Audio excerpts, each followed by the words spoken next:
মই এনেকুৱা অনুভৱ কৰিছিলোঁ যেন সি মোক পাবৰ বাবে ব্যাকুল হৈ আছে। লাহে লাহে খুব ধুনীয়াকৈ বুজি উঠিছিলোঁ তাৰ মনৰ ভাৱবিলাক। দুপৰীয়াৰ সময় আছিল। মই মোৰ ৰুমত শুই আছিলোঁ। তেনে সময়তে সি মোৰ ৰুমলৈ সোমাই আহিছিল আৰু ক'বলৈ ধৰিলে যে বৌ, মই আৰু সহ্য কৰিব পৰা নাই। মোৰ ধৈৰ্য হেৰাই গৈছে। তোমাক যেতিয়াৰ পৰাই দেখিছোঁ সেই দিন ধৰি মই তোমাৰ প্ৰেমত পাগল হৈ পৰিছোঁ। তোমাক মই মোৰ নিজৰ কৰি ল'বলৈ বিচাৰোঁ। যদি তুমি মোৰ খোৱা, মই তোমাক একো বস্তুৰে অভাৱ হ'বলৈ নিদিওঁ। ৰাণীৰ দৰে জীৱন যাপন কৰাম, মাথো তুমি মোৰ খোৱা। মোক সুখী কৰা এই বুলি কৈ সি নিজৰ জেপৰ পৰা 500 টকীয়া বান্দিল দুটা উলিয়াই মোৰ হাতত দিছিল। মই তাৰ কথা শুনি প্ৰথমে আচৰিত হৈ পৰিছিলোঁ। তাৰপিছত মই টকাখিনি লৈ চালোঁ, কাৰণ ইমানবোৰ পইচা মই বিয়াৰ পিছত প্ৰথমবাৰৰ বাবে দেখিছোঁ। টকাৰ লোভ মই সামৰিব নোৱাৰি টকাখিনি মই ৰাখি থলোঁ। আৰু তাৰপিছত তাৰ লগত মোৰ নাম লিপিকা। মই সৰু এখন গাঁৱত ডাঙৰ দীঘল হোৱা এজনী ছোৱালী। মই দেখিবলৈ বহুত ধুনীয়া আছিলোঁ। মোৰ শৰীৰৰ গঠনেই আছিল অতি আকৰ্ষণীয়।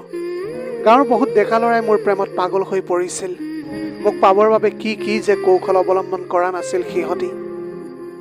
কিন্তু সেইটো সময়ত মই কাকোৱেই পাত্তা দিয়া নাছিলোঁ, কাৰণ মই যদিও এটা সাধাৰণ পৰিয়ালত ডাঙৰ দীঘল হৈছোঁ, মোৰ সপোন বহুত ডাঙৰ আছিল। মই বিচাৰিছিলোঁ এটা বহুত ধনী ঘৰৰ ল'ৰা মোৰ স্বামী হওক, যাৰ বিশাল অট্টালিকা থাকিব আৰু বহুত চাকৰ নাকৰে মোক আলপৈচান ধৰিব। মই ভাবিছিলোঁ বহুত টকা পইচা, গহনা, গাড়ী মটৰে ভৰপূৰ মোৰ এটা লাইফ হওক। সৰুৰে পৰাই মই এইবোৰ ভাবিছিলোঁ, কিন্তু মোৰ মা দেউতাৰ ইমান সামৰ্থ্য নাছিল। আমি একেবাৰে দুখীয়া আছিলোঁ। যেতিয়া মই মোৰ বান্ধৱীবোৰক সাজি কাচি অহা দেখিছিলোঁ, মোৰ একেবাৰে জ্বলন খাবলৈ ধৰিছিল মনৰ ভিতৰৰ পৰা। মই ভাবিছিলোঁ ময়ো এটা ধনী ল'ৰা স্বামী হিচাপে পালেই হয়, কাৰণ মই জানিছিলোঁ যে মোৰ মা দেউতাই মোক এই ইচ্ছা কেতিয়াও পূৰণ কৰিবলৈ নোৱাৰে। আমাৰ ঘৰখনত মোৰ লগতে ভাইটি দুজন আছিল। মা দেউতাই খেতি কৰিছিল। ময়ো মাহঁতৰ লগত খেতিৰ কামত সহায় কৰিছিলোঁ। মাজে মাজে মই কামৰ ফাঁকে ফাঁকে ভাবিছিলোঁ যে মোৰ বিয়া যেন এটা বহুত ধনী ঘৰৰ ল'ৰাৰ লগত হয়, যাৰ যোগেদি মই মোৰ সপোনবিলাক পূৰণ কৰিবলৈ পাৰিম। সেইবোৰ সুখ সুবিধা ভোগ কৰিবলৈ পাৰিম, যিবোৰ মই মোৰ দেউতাৰ ঘৰত পোৱা নাছিলোঁ। মই পঢ়াতো বহুত ভাল আছিলোঁ। সেইবাবে মই জানিছিলোঁ যে মোৰ বাবে এজন উপযুক্ত ল'ৰাই মই পাম। এদিন মই বস্তু আনিবৰ বাবে বজাৰলৈ গৈছিলোঁ। বজাৰ কৰি ঘৰলৈ ঘূৰি আহোঁতে আমাৰ গাঁৱৰ এটা ল'ৰাই মোক আগচি ধৰিছিল। সি মোৰ একদম কাষ চাপি আহি ক'লেহি, যদি তুমি মোৰ কথা শুনা, তেতিয়া মই তোমাক সেই সকলো বস্তু দিম যিবিলাক তোমাক লাগে। সি তেতিয়া জেপৰ পৰা 100 মান পইচা উলিয়ালে আৰু মোৰ হাতত গুজি দিলে।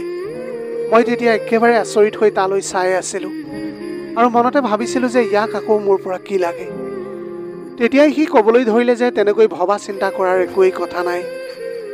তেতিয়া সি ক'লে যে এইবিলাক একোৱেই নহয়, মই তোমাক আৰু দামী দামী কাপোৰ আনি দিম, যিবোৰ পিন্ধিলে তোমাক আৰু বেছি ধুনীয়া লাগিব।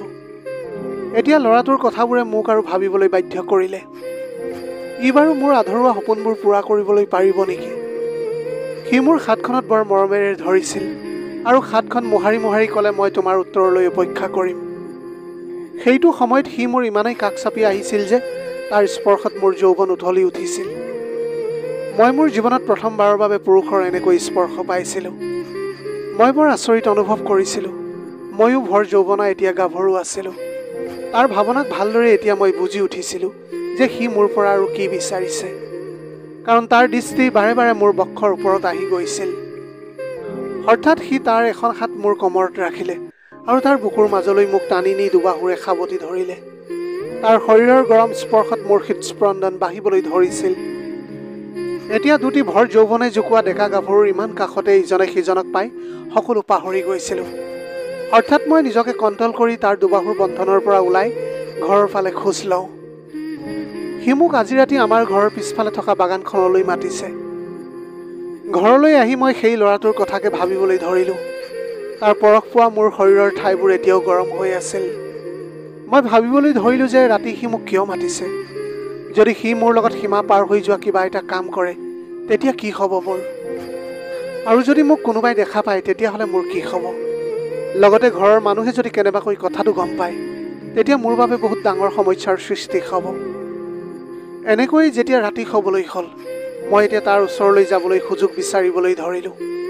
মোৰ ঘৰৰ মানুহবোৰ যেতিয়া শুইছিল, তেতিয়া মই মোৰ বিচনাৰ পৰা লাহেকৈ উঠি ঘৰৰ পিছফালৰ বাগানডৰালৈ গৈছিলোঁ।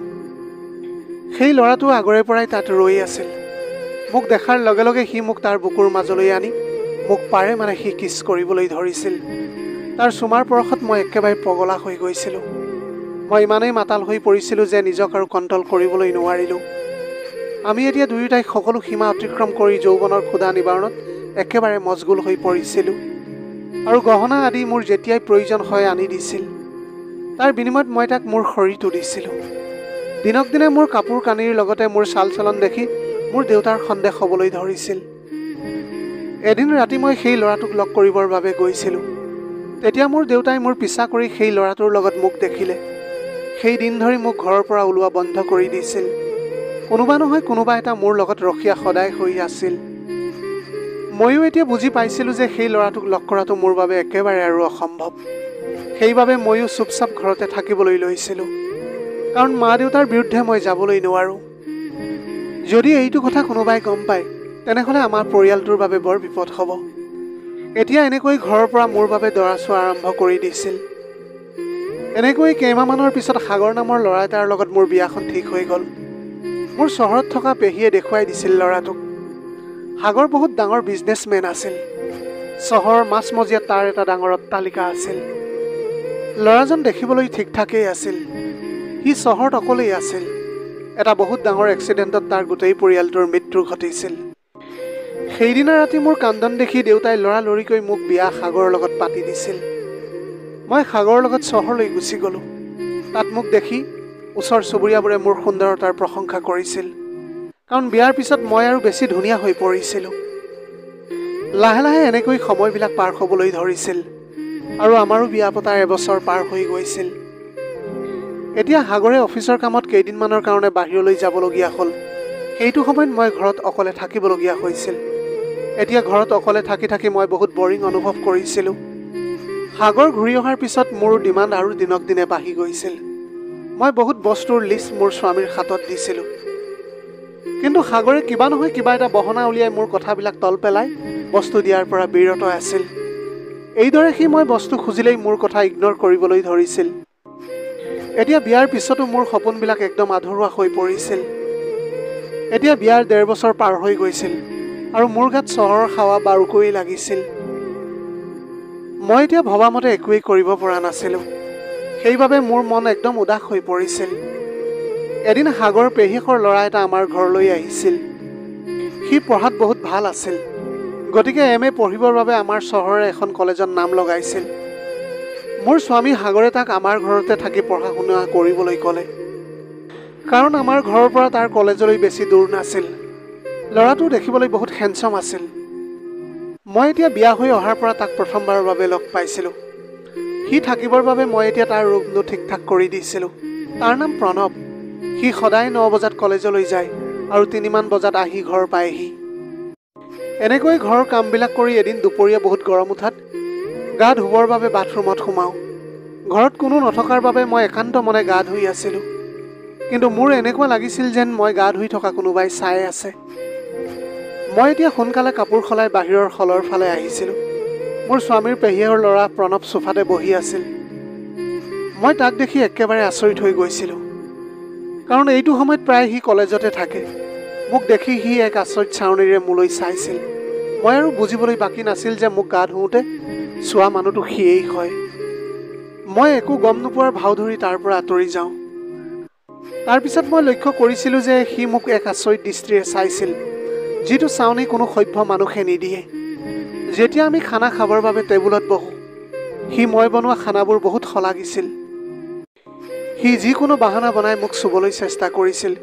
সি প্ৰায় মোক কৈছিল, বৌ তুমি দেখিবলৈ বহুত ধুনীয়া, তোমাক চালে একেবাৰে চাই থাকিবলৈ মন যায়। মই তাৰ কথা শুনিলে নিজে আইনাখনৰ ওচৰলৈ ৰৈ নিজকে চাবলৈ ধৰিছিলোঁ। সঁচাকৈয়ে সময় যিমানে পাৰ হৈ গৈছিল, মোৰ সুন্দৰতাও সিমানে উজ্বলি উঠিছিল। কিন্তু মোৰ স্বামীয়ে মোৰ সুন্দৰতাক দেখিয়েই নাপায়। কেৱল তেওঁ তাৰ ব্যৱসায়টোক লৈয়ে ব্যস্ত আছিল। তেওঁ ৰাতিপুৱাই ডিউটিলৈ ওলাই যায় আৰু সন্ধিয়া আহি ঘৰ সোমাই গা পা ধুই খাই বৈ শুই যায়। তেওঁৰ বাবে অপেক্ষা কৰি যে তেওঁৰ এগৰাকী ইমান ধুনীয়া পত্নী ৰৈ আছে, তেওঁ একেবাৰে নেভাবে। তেওঁৰ এই ব্যৱহাৰে এতিয়া মোৰ চকুৰ টোপনি সৰি নিছিল। ময়ো যে তেওঁৰ মৰম পাবৰ বাবে গোটেই ৰাতিটো ব্যাকুল হৈ থাকোঁ, তেওঁ সেইবিলাক অনুভৱেই নকৰে। মই এতিয়া উদাস হৈ মন মাৰি থাকিবলৈ ধৰোঁ। প্ৰণৱে মই কিয় মন মাৰি থাকোঁ বুলি প্ৰায় মোক সোধে। এদিন সন্ধিয়া মই ছাদত অকলে বহি আছিলোঁ। তেনেতে মোক দেখি প্ৰণৱো ছাদলৈ আহিল আৰু ক'লে যে বৌ তোমাক মই বিচাৰি ফুৰিছোঁ আৰু তুমি ইয়াত অকলে বহি আছা। মই ক'লোঁ কিয় মোক বিচাৰি আছা তুমি? তেতিয়া সি লগে লগে ক'লে যে ক'ৰবাৰ পৰা আহি তোমাৰ ধুনীয়া মুখখন নেদেখিলে মোৰ অলপো ভাল নালাগে। মই আচৰিত হৈ তালৈ চাইছিলোঁ। সি মোৰ মনৰ ভাৱবিলাক বুজিব পাৰি কথাৰ সুৰ সলাই ক'লে বৌ আজি বজাৰলৈ গৈছিলোঁ। মোৰ বাবে মই কাপোৰ দুটামান কিনিলোঁ আৰু তোমালৈ এখন ধুনীয়া শাৰী আনিছোঁ। সেউজীয়া ৰঙৰ এই শাৰীখন তুমি পিন্ধিলে খাইলা সপেশ্বৰীৰ দৰেই লাগিব। আহাচোন বুলি সি মোৰ হাতত ধৰি তাৰ পৰা মোক লৈ আনে। এতিয়া তাৰ হাতৰ স্পৰ্শ পাই মই বহুত লাজ অনুভৱ কৰিছিলোঁ। সঁচাকৈয়ে সি বহুত ধুনীয়া এখন শাৰী মোৰ বাবে আনিছিল আৰু তাৰ লগত মিলাই অলপ জুৱেলাৰীও আনিছে। মোৰ মনটো বহুত ভাল লাগিছিল। ইমান দিনৰ মূৰত মই কাৰোবাৰ পৰা মন পচন্দৰ গিফ্ট পাইছোঁ। সি এতিয়া জোৰ কৰাত মই শাৰীখন পিন্ধি ল'লোঁ। মই তাক দেখাম বুলি ৰুমটোৰ পৰা ওলাব লওঁতেই উচপ খাই যাওঁ। সি মোৰ একদম কাষতে ৰৈ আছিল। মোলৈকে একেথৰে চাই আছিল সি। মই তেতিয়া ক'লোঁ যে তুমি ইয়াত কিয় আছা? তেতিয়া সি ক'লে যে লিপিকা তোমাক মই সঁচাকৈ বহুত ভাল পাওঁ। যেতিয়াৰে পৰা মই তোমাক দেখিছোঁ মই তোমাৰ বাবে একদম পাগল হৈ পৰিছোঁ। তুমি সদায় দাদাৰ বাবেই যে উদাস হৈ থাকা মই সকলো জানো। এতিয়াৰে পৰা তুমি আৰু উদাস হৈ নাথাকিবা। মই তোমাক সকলো সুখ দিম, মাথো তুমি মোৰ শোৱা। এই বুলি কৈ সি মোক লগে লগে সাৱটি ধৰিছিল। তেনেতে ঘৰৰ বেলটো বাজি উঠিল। সন্ধিয়া 6 বাজিবৰ হৈছিল। এইখিনি সময়ত মোৰ স্বামী আহে ডিউটিৰ পৰা। মই এতিয়া লৰালৰিকৈ তাৰ দুবাহুৰ মাজৰ পৰা নিজকে মুক্ত কৰি দুৱাৰখন খুলি দিওঁ। সেইদিনা ৰাতি আহাৰ খাওঁতে প্ৰণৱে একো কথা পতা নাছিল। মাথো প্ৰশ্নবোধক চাউনিৰে সি মোলৈ মাজে মাজে চাইছিল। মোৰ স্বামীয়ে তাক বহুত বিশ্বাস কৰিছিল, কিন্তু প্ৰণৱে সুবিধা বিচাৰি আছিল। এইদৰে কেইদিনমান পাৰ হৈ গ'ল। মোৰ স্বামী সাগৰ আকৌ অফিচৰ কামত বাহিৰলৈ যাব লগা হ'ল। তেতিয়া ঘৰখনত মই আৰু প্ৰণৱেই আছিলোঁ। এদিন দুপৰীয়া মই বিচনাতে এনেই বাগৰি আছিলোঁ। তেনেতে প্ৰণৱ সোমাই আহে মোৰ ৰুমলৈ আৰু কয় যে লিপিকা মোৰ আৰু ধৈৰ্যৰ পৰীক্ষা নল'বা তুমি। মই আৰু সহ্য কৰিব পৰা নাই। তুমি কিবা এটা উত্তৰ দিয়া প্লিজ। মই টোপনিৰ ভাও জুৰি আছিলোঁ, একো মাত মতা নাছিলোঁ সেইটো সময়ত। সি মোৰ একদম কাষ চাপি বিচনাখনতে বহি পৰিল আৰু লাহে লাহে মোৰ পিঠিত হাত বোলাবলৈ ধৰিছিল। তাৰ স্পৰ্শ পাই মই এক অবুজ শিহৰণ অনুভৱ কৰিছিলোঁ। মই একো নোকোৱা দেখি সি মোৰ কাষতে গাতে গা লগাই শুই পৰে। সি লাহে লাহে মোৰ শৰীৰৰ বিভিন্ন ঠাইত কিছ কৰিবলৈ ধৰিছিল। এতিয়া ময়ো থাকিব নোৱাৰি কাম বাসনাত আমি দুয়োৱে মচগুল হৈ পৰিছিলোঁ। ইমান দিনে মই যি সুখৰ বাবে ব্যাকুল হৈ আছিলোঁ, আজি সেইবিলাক সকলো পাই মই বহুত সুখী হৈ পৰিছিলোঁ। সকলো সীমা চেৰাই আমি দুয়ো এক হৈ পৰিছিলোঁ। ইয়াৰ পিছতে সি মোক বহুত পইচা দিছিল আৰু লগতে কৈছিল যে লিপিকা এই পইচাৰে তুমি যি মন যায় নিজৰ পচন্দ মতে কিনি ল'বলৈ পাৰিবা। এতিয়া ইমানবিলাক টকা তাৰ হাতত দেখি মই সুধিলোঁ যে ইমান পইচা সি ক'ত পালে। তেতিয়া সি ক'লে যে এইখিনি কলেজৰ এডমিশ্যনৰ পইচা। দেউতাক মই খেৰাল বুলি কোৱাত তেওঁ মোক আকৌ দিছিল। মোৰ ওচৰত এনেই পৰি আছিল, সেইবাবে মই তোমাক দিছোঁ। অহা মাহততো দেউতাই আকৌ মোৰলৈ পঠিয়াবই। মই তাৰ কথা শুনি ভাবিবলৈ ধৰিছিলোঁ। মোৰ মা ঘৰত যিদৰে মোৰ সপোন পূৰণ হোৱা নাছিল, ঠিক সেইদৰে ইমান ধনী ল'ৰা স্বামীৰূপে পায়ো মোৰ সপোনবোৰ আধৰুৱা হৈয়ে আছিল। মই আকৌ মোৰ আধৰুৱা সপোনবোৰ আৰু ইচ্ছাবোৰ পূৰণ কৰাৰ দিশত অগ্ৰসৰ হৈছিলোঁ। মোৰ দিনক দিনে লোভ বাঢ়িবলৈ ধৰিলে আৰু প্ৰণৱৰ লগত মই প্ৰতিনিশা কটাবলৈ ধৰিছিলোঁ। তাৰ বিনিময়ত সি মোক মাৰ্কেটলৈ নি যি বিচাৰোঁ তাকেই কিনি দিছিল। যিহেতু প্ৰণৱেই সেই ঘৰখনৰ একমাত্ৰ ল'ৰা, গতিকেলৈ সি পইচা বিচাৰিলেই দেউতাকে তালৈ পইচা পঠিয়াই দিছিল। মই তেতিয়া তাক কৈছিলোঁ যে চোৱা প্ৰণৱ, এই কথাটো কেৱল তোমাৰ আৰু মোৰ মাজতহে থাকিব লাগিব, অন্য যাতে কোনেও গম নাপায়। এইদৰেই প্ৰায় 5 দিন পাৰ হৈ গৈছিল। মই তাৰ লগত এতিয়া শৰীৰৰ ক্ষুধা নিবাৰণত ইমানেই পাগল হৈ পৰিছিলোঁ যে মই সকলোবিলাক পাহৰিয়ে গৈছিলোঁ। আজি যে মোৰ স্বামী ঘৰলৈ আহিব সেই কথাও মই পাহৰি গৈছিলোঁ। দুপৰীয়া সময় আছিল, আমি দুয়োটাই বিচনাতে শুই আছিলোঁ। তেনে সময়তে ঘৰৰ বেলটো বাজি উঠিল। বেলটো বজা শুনি আমি সকলোৱে ভয় খাই গৈছিলোঁ। মই ভাবিছিলোঁ যে এইটো সময়ত আমাৰ ঘৰলৈ কোন আহিব পাৰে। লগতে ভাবিছিলোঁ যে মোৰ স্বামী অহা নাইতো। মই তেতিয়া খপজপকৈ উঠি গাৰ কাপোৰবিলাক ঠিক ঠাক কৰি ল'লোঁ আৰু দুৱাৰখন খুলি দিওঁ। সাগৰক দেখি মোৰ হাত ভৰিবিলাক কঁপিবলৈ ধৰিছিল। প্ৰণৱ তেতিয়াও আমাৰ বেডৰুমতে শুই আছিল। সাগৰে এতিয়া ৰুমটোৰ ভিতৰলৈ সোমাই গৈ প্ৰণৱক শুই থকা দেখি খঙতে জ্বলি উঠিছিল। মই তেতিয়া লগে লগে এটা বুদ্ধি সাজিলোঁ। ৰাতি মোৰ বহুত জ্বৰ হৈছিল। সি টোপনি ক্ষতি কৰি কৰি মোৰ শুশ্ৰূষা কৰিছে আৰু এতিয়া তাৰ টোপনি অহাত ইয়াতে শুই গ'ল সি। যেতিয়া সাগৰৰ দৃষ্টি বেডখনৰ ওপৰত পৰি থকা এসোপামান পইচাৰ ওপৰত, সি লগে লগে মোৰ গালত এটা জোৰেৰে চৰ মাৰিছিল আৰু সি গালি পাৰি ক'বলৈ ধৰিলে, তোমাৰ দৰে এজনী চৰিত্ৰহীনা মহিলা মই কেতিয়াও দেখা নাই।